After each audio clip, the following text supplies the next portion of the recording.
Thanks for downloading a 3CR podcast. 3CR is an independent community radio station based in Melbourne, Australia. We need your financial support to keep going. Go to www.3cr.org.au for more information and to donate online. Now stay tuned for your 3CR podcast.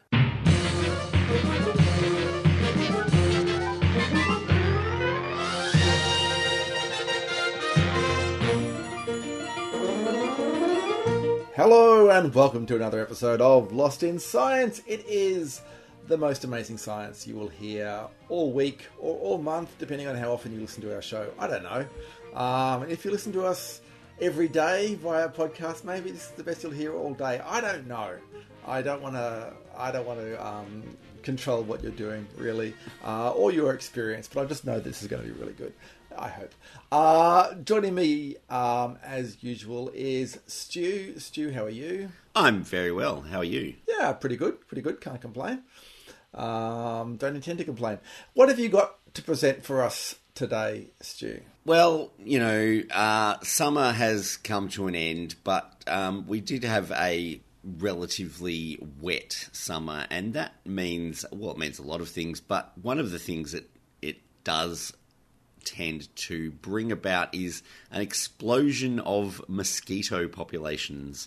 And I'm going to be talking a little bit about some research into mosquitoes and basically trying to figure out why some people get bitten by mosquitoes and other people seem to be ignored. It's a very unfair system that the mozzies seem to have, but some people do seem to be a magnet for mosquitoes and others not so, and there is a bit of research that I have found which may go some way to explaining why that is. Wow, fantastic. Well, I look forward to getting all the buzz on that particular topic. Well, I have potentially a huge story, let's just say. You're aware of superconductors, of course, Stu? Yeah, the guys who stand at the front of the orchestra and make sure they all play in time with each other. No. They're materials that have zero electrical resistance. Superconductors, yes. Superconductors, yes. There has been a recently released research about a superconductor that basically works at room temperature. It does require pressures a lot higher than normal room pressure, shall we say, but it is potentially a huge breakthrough. That's if it's real. There is a lot of skepticism about this in the scientific community, and no one knows for certain what to think. It is like, this is kind of one of those, I suppose, earth-changing technologies, like superconductors that work at normal conditions, everyday conditions, would change the world, I suppose. Would certainly make technology a lot easier. A lot of technology is a lot easier, and reduce loss of energy, that sort of thing. But like I said, it depends on whether this is real, and there is some reason for doubt. So yeah, I am going to be looking at this this big study, and I suppose weighing it up and seeing what we can conclude. Cool. So that's that, I guess. Stay tuned for that and for more mozzies in our posse on mozzies, shall we say. On with the show.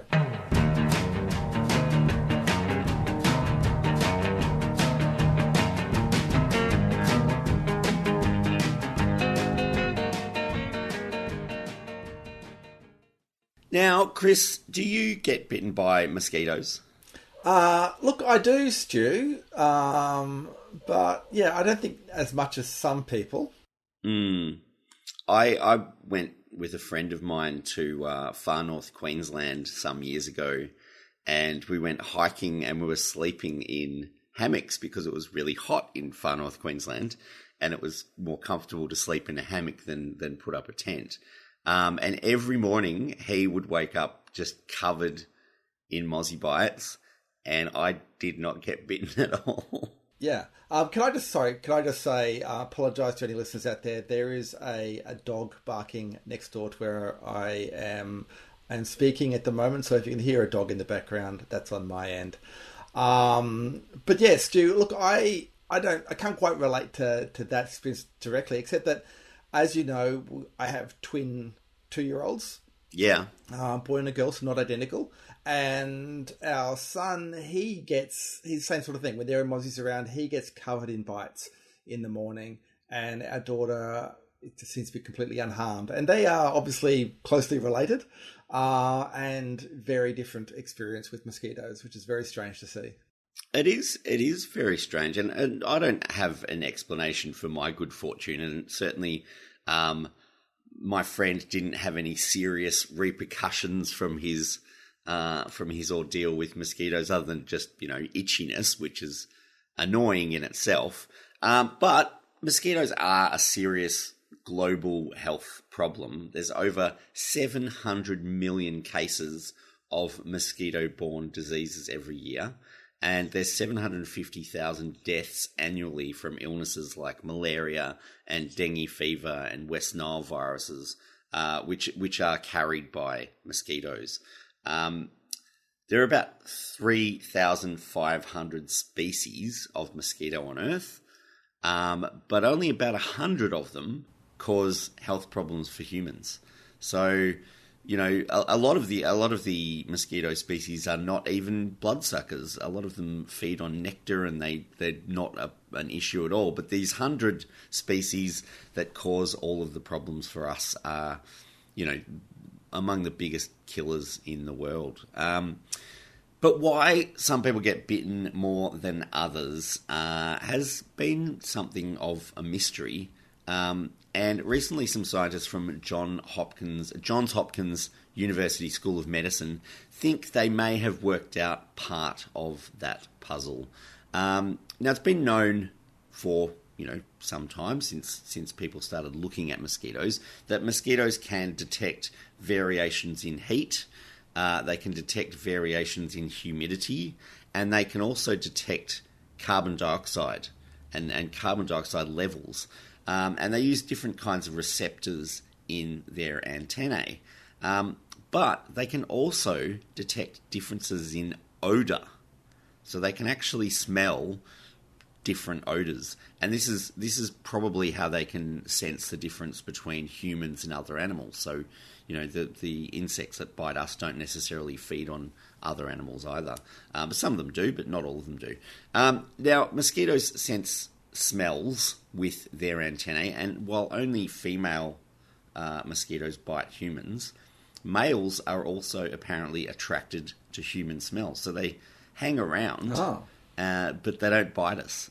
So they can, make that whiny, annoying mosquito sound, but they're not actually going to bite you, which is, probably better safe than sorry. If you hear that sound, probably just slap them anyway. So are you suggesting now the fact that mosquitoes can sense human odours, but then that causes the difference between people, is we smell different? Well, this is the thing. The researchers looked at the mosquito's antennae, and they use a process called whole mount in situ hybridization, which is basically they use an RNA tag, so an antisense RNA tag, which basically it allows them to light up the areas where the RNA is, that shows them where the odor sensing parts of those cells are located in the antennae. And so they could visualize these receptors, and they're called ionotropic receptors. So ionotropic means they react to ions. So different chemicals will trigger these receptors to go off. And they react to various chemicals, and those chemicals trigger the receptors, and that influences the behavior of the mosquitoes by telling them which humans are the tastiest or most delicious ones to feed on. But so before they did this research, they had thought that there would be receptors all through the antenna. So they just thought they'd be, evenly distributed through the antenna. What they found, that they're actually concentrated at the base of the antenna and at the tip of the antenna. And they also think that the different parts of the antenna detect different chemicals. So they're actually picking up different odors depending on which part of the antenna the receptors are in.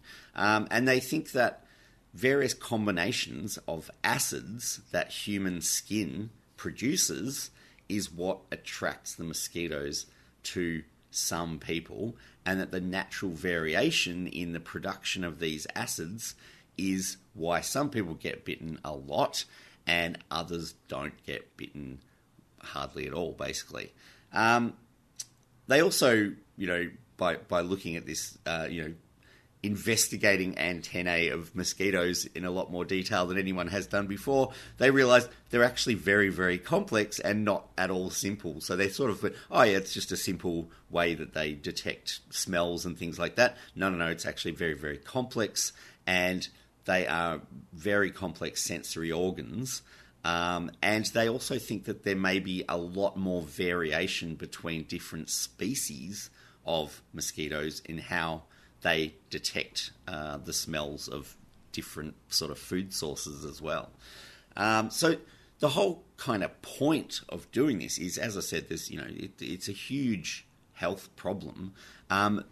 They are hoping that their new understanding of the way mosquitoes sense odors on people may be used to develop new strategies for preventing mosquito bites and potentially lead to improved insect repellent products that mask the odors mosquitoes are attracted to. So they could actually, if they can figure out which are the odors that the mosquitoes are sort of sensing, and they're the ones that they favour, then they can work out ways of sort of having,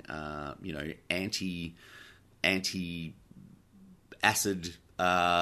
insect repellent, new versions of Aerogard, I suppose, is what they're really looking at. But one of the things I think that, the bad news is, I think that what it really means is if you are the kind of person who mosquitoes are attracted to, there's probably not a lot you can do to change that. It's kind of going to be a genetic thing that's sort of built in to your genes, and you're not really going to be able to change it. So hopefully they will develop some way of masking those delicious odors from the mosquitoes will not be able to detect them.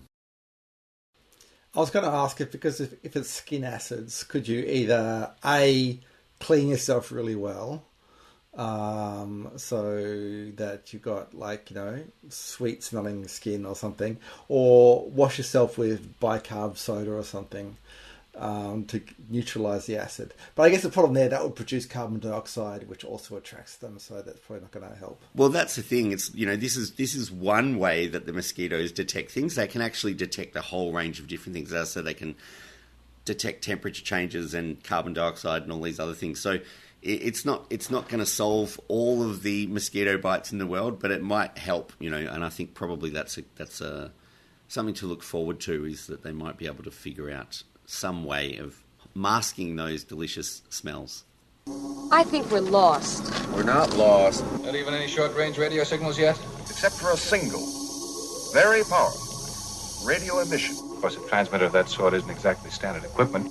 Science and technology must be absolutely mind-boggling. Of course, it's mostly on the theoretical side. Well, so far. Across Australia on the Community Radio Network, you're listening to Lost in Science. Okay, yes, you're listening to Lost in Science. Now, I actually thought I had, like I said, an earth-shattering breakthrough until Stu said we may have discovered why mosquitoes bite some people and not others. And I mean, that sounds pretty good to me as well. But yeah, look, I'm talking about superconductors, and superconductors do have great potential. Now, we've discussed on the bit in the show on the past. I think last year Catriona was talking to us about magnetic levitation. And those high-speed trains that work on levitation, they usually use superconductors to get very powerful magnets. Of course, with things like very powerful magnets, you can get good, medical devices out of that. And then there's, of course, things like electricity transmission. A lot of energy is lost in the transmission of electricity. And if we had superconducting cables, then it would greatly improve our efficiency. And this has been used in places. There is most famously, the German city of Essen has a 1 kilometre cable in its city centre that basically was quite an expensive thing to install, but it avoided the cost of building a third substation in an area where there was not much room to build another substation. So it was kind of like a toss-up between an expensive, difficult to manage superconductor versus a new substation where you don't really have room for it. But the thing that makes the superconductors so difficult and hard to use at the moment, though, is that you have to keep them very, very cold, cryogenically cold. And so it's not just a little cable that you pop in the ground. You actually have to maintain at that low temperature. So what sort of temperatures are you talking there? Well, the modern, what they call high temperature superconductors are around about minus 200 degrees Celsius is the ones that are commonly available. So which is can be cooled by liquid nitrogen. So they're not too bad from that point of view because liquid nitrogen is available. But presumably quite expensive to keep that at that temperature while you're using it. Well, that's the thing. Yeah. That's the thing. So, look, we really understand what's going on here. We need to talk a bit about how these things work. So, in a normal conductor, you have electrons, obviously, are carrying the electric charge, and they bounce around from atom to atom. So, metals have a lot of electrons that are around the right sort of quantum energy state on the atom that they can basically jump into kind of a free state, and that's shared between atoms, and they can move around from one atom to another. But of course, as they do that, they jump between states, they generate heat. They give off energy and they generate heat. So it is not a perfect process. And that's what gives us resistance. That's why wires heat up when they have a high current through them. But long time ago, over a century ago, it was discovered that close to absolute zero, something very strange happens. Now, this was first observed in 1911 in mercury, which of course is a metal that's liquid at room temperatures. And what was discovered is that the electrical resistance goes to zero at those very low temperatures, close to absolute zero. And this is in metals like this. So, but at close to absolute zero, is mercury a solid in that state? Yes. Yeah, okay. Yeah. Now, not everyone agrees with the theory of how it happens, but the main theory is that the electrons in the material they pair up into what's called Cooper pairs. And when it's at their very low temperatures, they can move as a fluid between, in the channels between the atoms, if you want to think of it that way. So it's quite a different process to how normal conduction works. They're not being passed from atom to atom. They're like a fluid that's flowing through the material. And so that means they have other strange properties too. And one of the most notable is something called the Meissner effect. And this is where they essentially repel magnetic fields or expel magnetic fields. Inside a superconductor, there is no magnetic field. Right.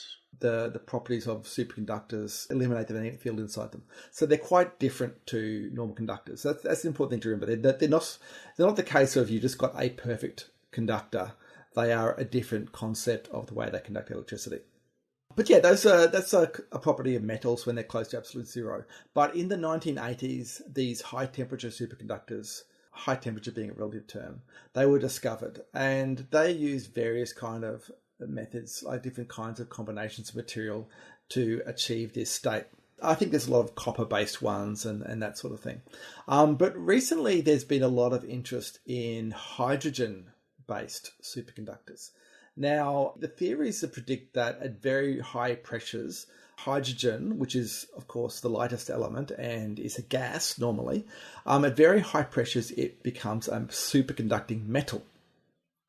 That is extremely high pressures. And some people claim to have achieved those pressures, but that has been disputed. More on that later. But you can do better if you have alloys of hydrogen. These are things called hydrides, where you combine other elements in there, and they can work in less extreme conditions. So there was one discovered in 2015 that worked at minus 70 degrees Celsius and a pressure of 155 gigapascals, which is quite high. But the latest discovery, which was published in the journal Nature in at the end of February, I think it was working at 21 degrees Celsius and a pressure of 1 gigapascal. So basically room temperature and high pressure, but a lot lower than it was previously. 1 gigapascal is about 10,000 times atmospheric pressure. But apparently in the high pressure physics community, that's considered almost ambient conditions. Almost normal.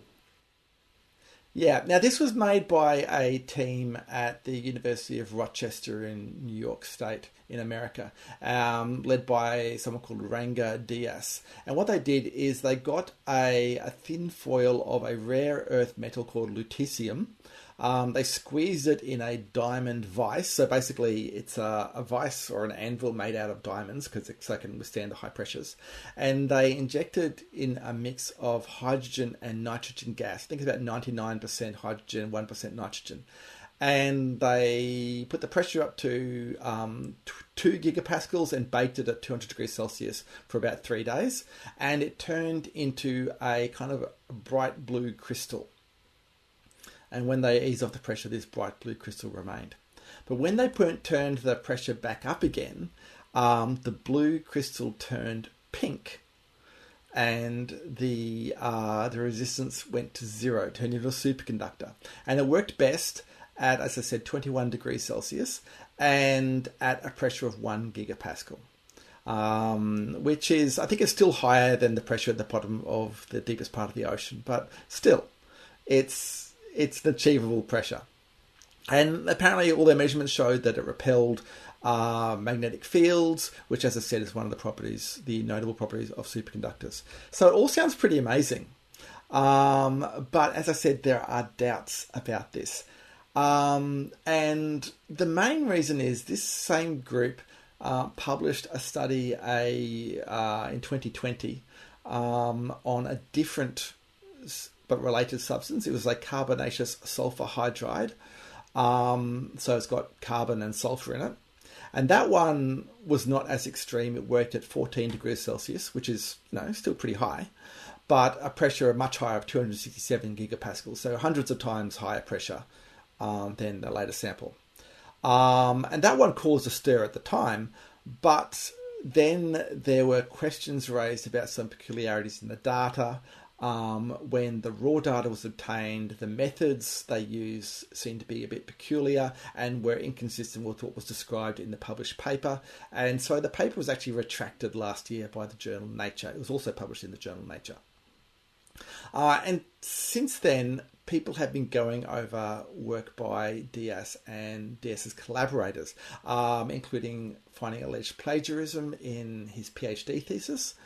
And I mentioned that before, metallic hydrogen that had been claimed to be achieved. It was Diaz's group who had claimed to achieve metallic hydrogen in their diamond anvil back a few years ago. And again, people doubted that too. And this was before the latest scandal.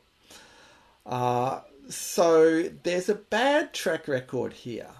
But they're insisting that they've done everything properly this time and that this has gone through a lot of peer review. They said they're under a lot of scrutiny from Nature because it was published in the same journal, and obviously Nature is one of the most prestigious journals, has its reputation to uphold. So they claim that they've gone through more scrutiny than anyone else on this topic, but that doesn't stop other people from, I guess, being a bit sceptical about it. No, I mean, I guess the ultimate test would be if someone else can replicate the results, I suppose, but it's, yeah. Well, that's a good question. So the previous one that was in 2020, that one of the issues with that was that no one could replicate that result. So also the other issues that was that a lot of people tried and could not replicate it. And you're right, this does need to be replicated. Now, that is a little bit difficult because DS and his crew are trying to commercialise this material. Their process is proprietary, although they claim that you can figure it out from their paper. But they're not going to let people come and see their laboratory. They're not providing samples to anyone else, that sort of thing. Look, I've read a lot of articles about this. There was an investigation done by the magazine Quanta, and they actually threw out some question marks around the funding of their commercialization as well. So I don't know. I don't want to defame anyone here, but let's be honest, there is a lot of kind of bold claims and a lot of kind of inconsistencies, even with things like how much money they have and that sort of thing. This latest discovery, it's worth noting that it's also quite inconsistent with the theories behind superconduction. Now, as I said, not everyone agrees with those theories, but apparently with some of these other hydrides that have been developed, they agree very well with the model predictions, and they can be modelled quite accurately. Now, DS has got his own kind of things put forward of why it may not be obeying the theories, but also, look, I guess you can put that up. You can look at it either way. I mean, if it's inconsistent with our understanding of the theory, that could be a red flag that something is not right with the research. But it could also mean that they have gone beyond the theory and they are, we need to update the models, which we're going to need to do if we're going to get these kind of superconductors that work at ambient conditions, because the theory is not telling us how to get those type of superconductors. So if they've done something that's beyond what the theory is predicting, that could be a good thing. But look, I don't know, my attitude to a lot of these kind of out there technological claims is that if they work, then time will tell. In a few years' time, we'll have room temperature superconductors. We'll be all flying around on our levitating trains and all will be good. And if it doesn't work, then it will probably just fade away. I guess time will tell on that. As I said, though, the stakes are pretty high with something like this. This is like a very big discovery if it's real. It's just, I think we're going to have to all wait and see how it pans out. Yeah. And that's it for another episode of Lost in Science. Lost in Science is recorded for 3CR in Melbourne on the lands of the Wurundjeri people of the Kulin Nation, and it airs across Australia on the Community Radio Network with the support of the Community Broadcasting Foundation. We would love you to get in touch with us. You can email us at lostinsci@gmail.com, or you can find us on Facebook, we're Lost in Science on 3CR, or on Twitter, where we're at Lost in Science 1. You can find us on your favourite podcast app, where if you get the chance, please give us a good rating and review, as that will raise us up in the search rankings so other people can find the science. Or you can listen to us however you listen to us now, where at the same time every week, Claire, Stu and Chris get Lost in Science!